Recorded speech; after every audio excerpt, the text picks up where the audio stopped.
This is Jim Leaming speaking for Chris Schenkel with the annual windup of the season as we pick the nation's top 10 teams and show you why they reached the heights with action highlights from their big moments in 1959. The Razorbacks of Arkansas are one of 3 Southwest Conference teams to earn a berth in the top 10. With an 8-2 record, the Porkers tied for the Southwest title, bowing only to Texas and Mississippi. Here they go against Rice after spotting the Owls 10 points. Billy Kaiser scrambles into Rice territory. George McKinney piloted the Arkansas aerial attack. George fires to Jimmy Collier, one of his top receivers all season, and Jimmy laterals to Lance Allworth. The Razorbacks rate high in the razzle-dazzle department. Watch this pitch and pass play that goes McKinney to Allworth to Billy Kaiser to set up an Arkansas tally.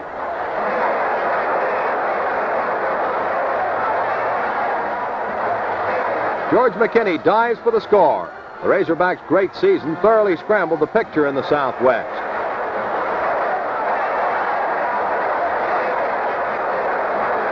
Arkansas runs well to the outside with Billy Kaiser usually doing the damage as he does here.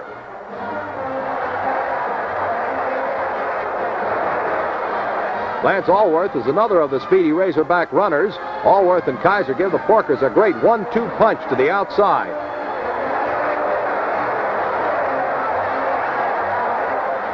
The Arkansas line has a great charge. Here they make a nice hole at the middle for Billy Kaiser. When the Porkers needed yards, Billy Kaiser brought home the bacon. That's Billy turning left end. Head coach Frank Broyles has developed a powerful running attack, and it carried Arkansas into the top 10. When they throw, it's often the halfbacks who do the job, Oklahoma style. Lance Allworth shows how with a peg to Billy Kaiser, who makes it goal to go. Porker Power piled up 149 points as Arkansas earned the number 10 spot in the nation with 8 victories and 2 defeats and a 1/3 share in the Southwest Conference Championship. The Clemson Tigers drove to their 2nd straight Atlantic Coast Conference Championship and 9th ranking in our parade of pigskin powers. The Tigers won 8, lost only 2. Clemson's toughest battle was against the Demon Deacons of Wake Forest. Clemson's Ron Scrudata hijacks a Wake Forest pass to set the Tigers up on the Deacon 1. Doug Dagno dents the Deacon defense for a Tiger tally. Clemson needed this one to win sole possession of the Atlantic Coast crown. The Tigers are trailing, but they threaten with Bill Mathis making his way through the Deacons to the 2.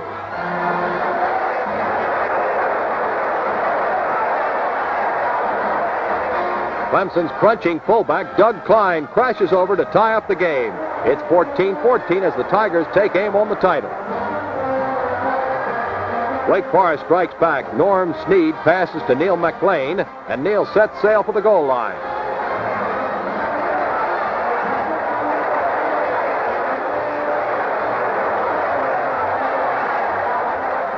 McLean races for 75 yards before Clemson's Paul Snyder can bring him down. This was the longest non-scoring play in Atlantic Coast Conference history. Norm Snead hooks up with Bobby Allen in the end zone, and Wake Forest leads the Clemson Tigers. This was a crucial point in the season for Clemson. Frank Howard's Tigers make a great comeback. Lowndes Shingler pitches a pretty pass that goes sky high and comes down in the end zone where Ed Bose snares it. Clemson trails Wake Forest at 24-20. In the 4th quarter, Clemson is still battling to regain supremacy in the conference as Wake Forest punts. Harry Pavelak takes the ball and heads upfield.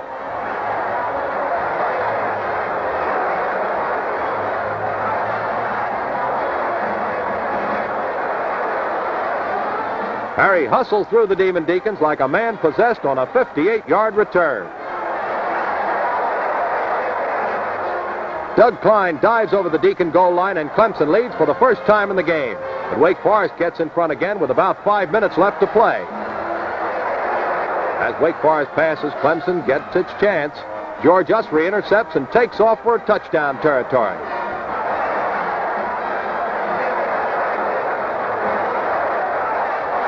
Only a great diving tackle keeps him from going all the way. George Usbury goes up and over. The Clemson Tigers prove their right to join the top 10 for coming from behind twice in the final quarter to win 33-31, nailing down the 1959 Atlantic Coast Conference title. Illinois was the biggest spoiler of them all as the Big Ten struck a balance for the first time in years, and the contenders knocked each other off right and left. The Fighting Illini took the measure of Ohio State, Minnesota, and Northwestern, and here they're doing the same thing to Wisconsin with John Easterbrook passing to Ed Obradovich, who almost makes it all the way.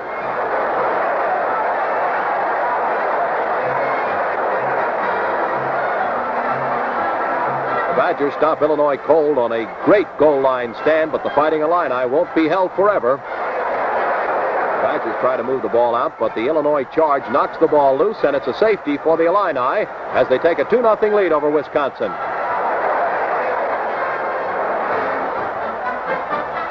Dale Hackford, who earned the Badgers a Rose Bowl berth in the final game against Minnesota, rolls out for a sizable gain. Wisconsin pulls a fake field goal with Hackford standing up and racing for the corner. He fumbles into the end zone, and Harry Derleth falls on the ball for a Wisconsin touchdown. The Badgers lead Illinois 6-2.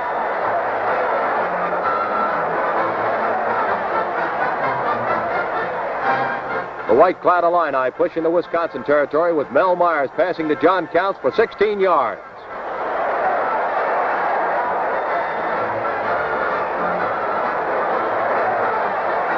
With seconds left in the half, Myers passes again, but the Badgers take a hand in the proceedings as Ron Perkins intercepts to save Wisconsin's 6-2 lead for the moment.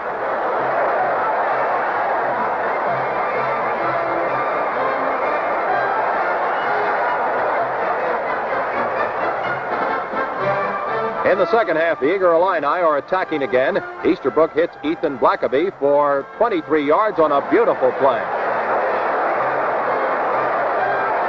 Easterbrook's passing has played a big part in the success of the Illinois team. He finds Ed Obradovich for 15 yards.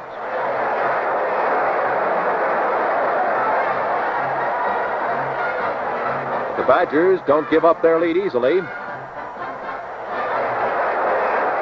Easterbrook's fumble is recovered by Wisconsin in the shadow of its own goal post. Illinois finds the key that unlocks the Wisconsin defense in the waning moments of this crucial contest. Bill Brown bulldozes for 20 yards. Mel Myers is running the Illini, and he goes overhead to Gary Kolb to make it goal to go with 28 seconds left. That's more than enough for Bill Brown to win the game for Illinois and vault them to their lofty rating as number 5 in the top 10 on the strength of victories over the powerhouses of the Big Ten.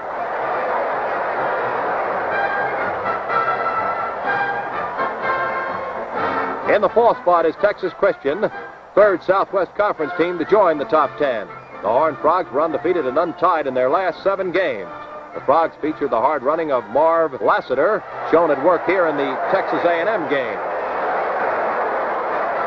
Another TCU pile driver is Jack Spikes. Jack cuts inside right end on a slashing run. Lassiter blocks, Spikes runs, and Texas Christian has a touchdown. Abe Martin's Frogs were invincible from their 4th game on.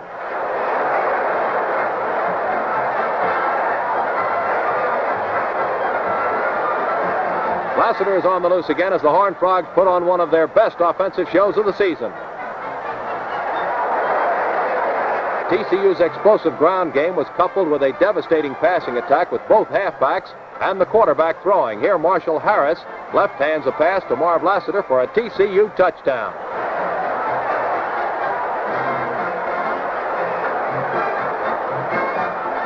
Quarterback Don George does the passing on this play. He rolls out and passes to Jack Redding. TCU's big win was a 14-9 decision over Texas. Harry Moreland is another of the Horned Frogs' speedy set of backs. Harry cuts back nicely to make it goal to go against Texas A&M.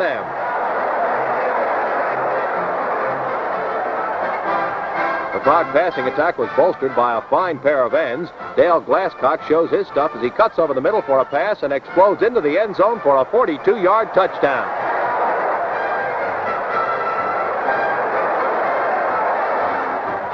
TCU's supply of running backs seems inexhaustible. This is Merlin Pretty bolting down the middle for a first down. Larry Turrell, another fancy-stepping Frog halfback, tears into the Aggie line. Harry Moreland returns to the fray by spinning to the 4 on the final play of the third period in the game with Texas A&M. Ball is pitched to Marv Lassiter on the halfback swing, and Marv tries his hand at passing with sensational results as he hits Marshall Harris for another score in TCU's rout of the Aggies. With the Frogs on defense, Jack Spikes comes up with an interception to show why TCU only yielded 56 points in 10 games, less than a touchdown a game. The Horned Frogs score again as versatile Jack Spikes boots a field goal. Texas Christian, tied for the Southwest Conference Championship with Texas and Arkansas, stands number 4 among the collegiate powers. The Southeastern Conference produced 2 great powerhouses who tied for the number 2 ranking. Louisiana State and Mississippi posted identical 9-1 records, with LSU getting top billing on a narrow 7-3 win over the Rebels. Let's review that great game as Billy Cannon carries for LSU. He fumbles and Johnny Brewer recovers for Mississippi.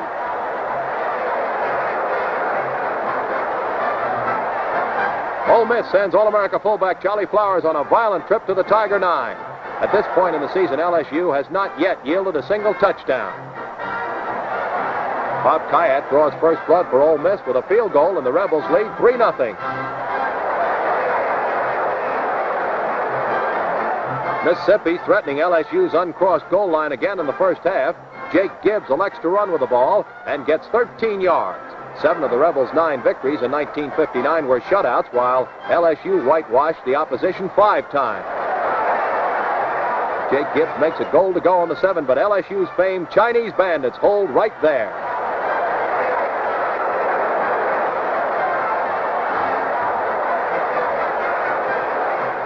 Ole Miss tries to move in the third period with Jake Gibbs passing, but LSU's All-America halfback Billy Cannon makes a key interception.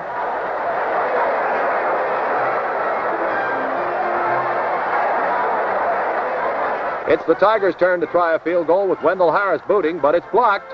And this grim struggle for Southern dominance goes into the final period with Ole Miss leading 3-0.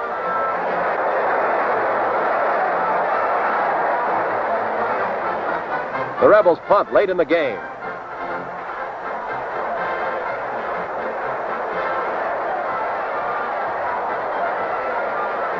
It goes to Billy Cannon, and here goes the old ball game.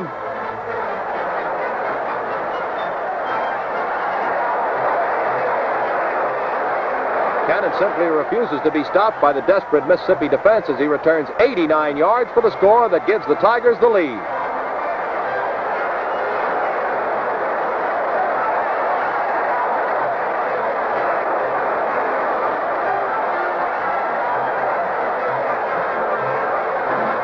Mississippi gets one more chance as sophomore quarterback Doug Elmore passes to Cowboy Woodruff to put the Rebels close. But the Chinese Bandits hold for 4 downs inside the 7 to save LSU's 7-3 victory. The game was so close, and LSU and Mississippi dominated the rest of their opposition so thoroughly that we ranked them as tied for the number 2 spot. The number 1 collegiate team in the nation is the undefeated, untied Orange of Syracuse. Ben Schwartzwalder's men combined a devastating offense with rock-ribbed defense for Syracuse's first undefeated season in 71 years of football. Watch the Syracuse attack as Dave Surrett passes. Surrett and sophomore quarterback John Easterly call the signals for the Orange. Surrett on the firing line again for one of Syracuse's perfectly executed scoring plays. Ken Erickson is the receiver. The Orangemen scored 390 points to their opponent's 59. Sparking the crunching ground attack is number 44, Ernie Davis, a talented sophomore. Syracuse fans are already comparing him to the great Jim Brown, whose number he wears. Traditionally strong on the ground, Syracuse added a slashing aerial game this year. Taking this pass is Fred Motino, mentioned on several All-America teams. Jerry Skonecki is another of the Orange's pass-catching stars. Ernie Davis belts across the goal line. Syracuse rolled up better than 450 yards a game, while the defense yielded only 91 yards. Surratt's slick ball handling made Syracuse a constant threat to the outside. Jim Anderson takes Surratt's pitch out for a wild ride around left end. Syracuse has a triple-pronged running attack. Carrying the ball here is fullback Art Baker, who gives it a battle all the way. Surratt fakes nicely, and Baker blasts over the middle. The great Syracuse line, known as the Sizable Seven, really flattened the opposition. Gare Schwades, third back in the fearsome trio of Davis, Baker, and Schwades, scores for Syracuse. Watch the Sizable Seven at work on the opposition. The poor passer has about as much chance as a mouse at a cat show, and Syracuse takes over the ball.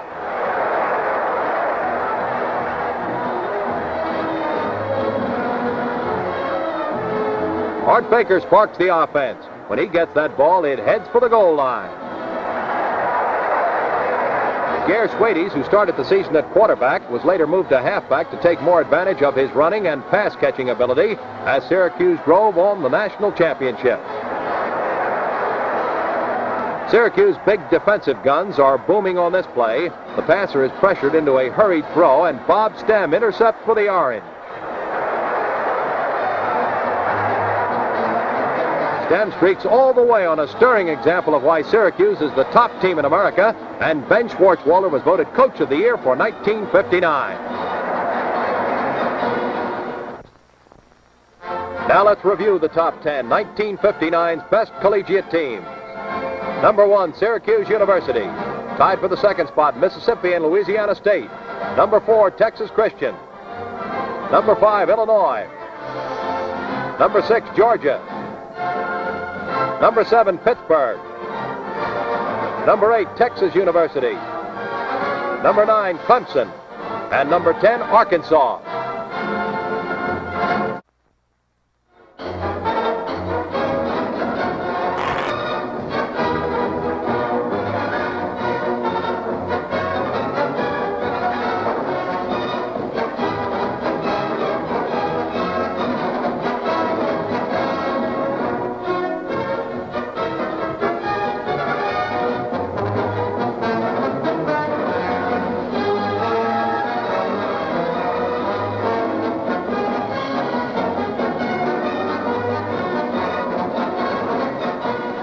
You are about to see one of the outstanding sports dinners of all time, the second annual awards dinner of the National Football Foundation and Hall of Fame.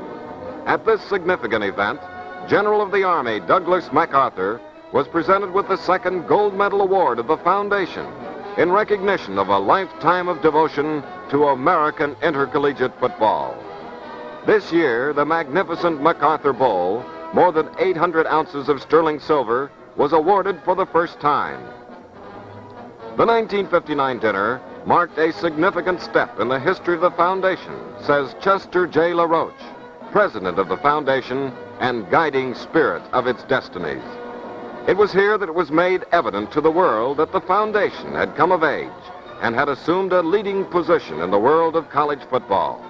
It was announced here that 3 of the foundation's 8 districts had already been organized with chairmen and committees, that there were 21 state chairmen to date, and more than 20 chapters in organization, with close to 100 expected before the end of 1960. The foundation is much more than the brick and mortar of a Hall of Fame. However, the building will be a magnificent shrine to the game, the center of all football activities, the living symbol and focal point of the foundation, and its devotion to football and American youth. The National Football Foundation is a nationwide organization that enlists everyone interested in the game for a purpose that truly serves American youth. That purpose is to promote football as an integral and wholesome part of our educational processes, and to encourage the beneficial direction and playing of the game at schools and colleges throughout our country. To achieve its purpose, the foundation seeks to establish the true concept of football as an amateur game, and to gain recognition of the important role it plays in the preservation and advancement of our way of life. It endeavors to attain those goals by disseminating substantiative information and by honoring those players and coaches whose deeds and lives during and after their playing days have been exemplary and inspiring. For the greatest football dinner of the year, we take you to the Waldorf-Astoria for the National Football Foundation and Hall of Fame Annual Awards Dinner, honoring General Douglas MacArthur and some of the all-time immortals of the gridiron. Harry Kipke, an All-American at Michigan, chats with Harry Stuhldreher, quarterback of Notre Dame's renowned Four Horsemen. Fabulous Don Hudson, an all-time All-American in from Alabama, teams up with Otto Graham, the former Northwestern star who is now head coach of the Coast Guard Academy. Marshall Goldberg, Pitt's powerful runner in the late 30s, was also a prominent guest. General MacArthur, a champion of the battlefield, talks with Gene Tunney, a champion of the boxing ring, as Earl Blake and Lou Little look on.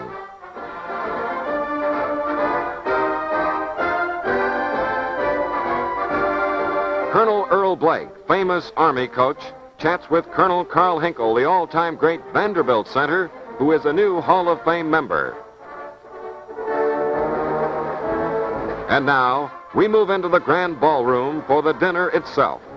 George Murphy, Hollywood director and screen star, son of the famous football trainer of Yale and Penn, Old Mike Murphy, acts as master of ceremonies. A feature of the evening was the introduction of more than 30 former Hall of Famers, America's gridiron greats who were elected in previous years.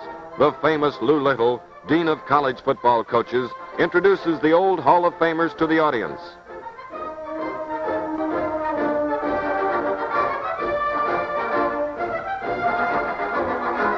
This dinner marked the occasion of the first presentation of the Foundation's Scholar Athlete Merit Awards, made by Vincent Grotti, chairman of the awards committee.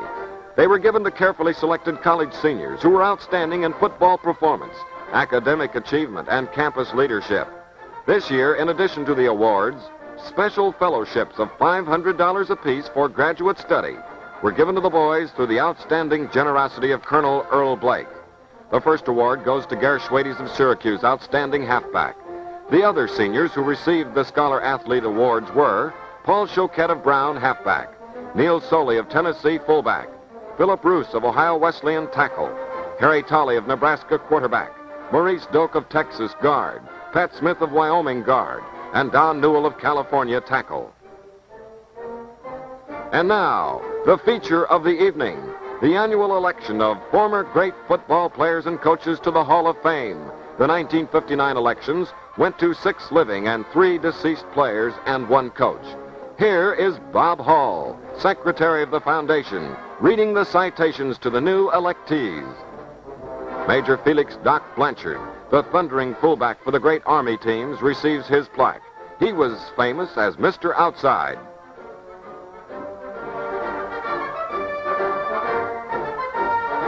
Charlie Trippi of Georgia, ranked as one of the finest backs in Southeastern Conference history. His greatest year was in 1946, when he was unanimous for the All-America. Doak Walker, a 3-time All-America at Southern Methodist, was named the college player of the 1945-55 decade. Others who received their plaques included Bobby Dodd, former Tennessee quarterback; Colonel Carl Hinkle, great Vanderbilt center; and Banks McFadden, furious triple threat back from Clemson. Welcoming the new electees to the Hall of Fame is Colonel Edgar W. Garbish. Colonel Garbish was chairman of this dinner and did an outstanding job in staging this great event. Bob Hope provided the entertainment of the evening, and he was at his merry-making best. This affair, ladies and gentlemen, for this, our guest of honor, this great general, just shows you what a wonderful country this is, that all these distinguished people would gather here tonight to honor a typewriter salesman.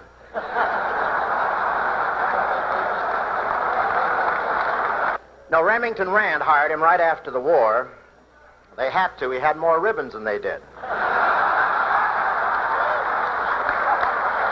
You all remember the war. It was in the papers. I don't want to take too much time because this is a wonderful affair, and there's so much talent here. I'm just thrilled to be here with this wonderful American who was in the South Pacific before it was even a hit.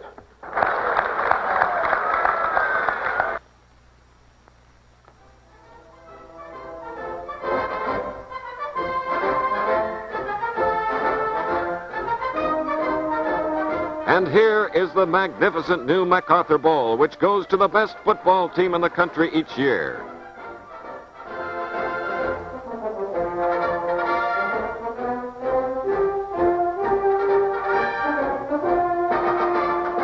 Cardinal Spellman, Roman Catholic Archbishop of New York, blesses the bowl before its first presentation. Designed to last a century, the bowl has places for 100 winning college teams. Tom Hamilton, great football player and coach and vice president of the foundation, presents the MacArthur Bowl to Syracuse, the country's best team in 1959. Chet LaRoche, dynamic president of the foundation and strong leader in its formative years, makes the presentation of the foundation's gold medal to General MacArthur. General MacArthur, honored guest of the evening, one of America's great war heroes, accepts the medal. This is because no honor I have ever received is less deserved by me.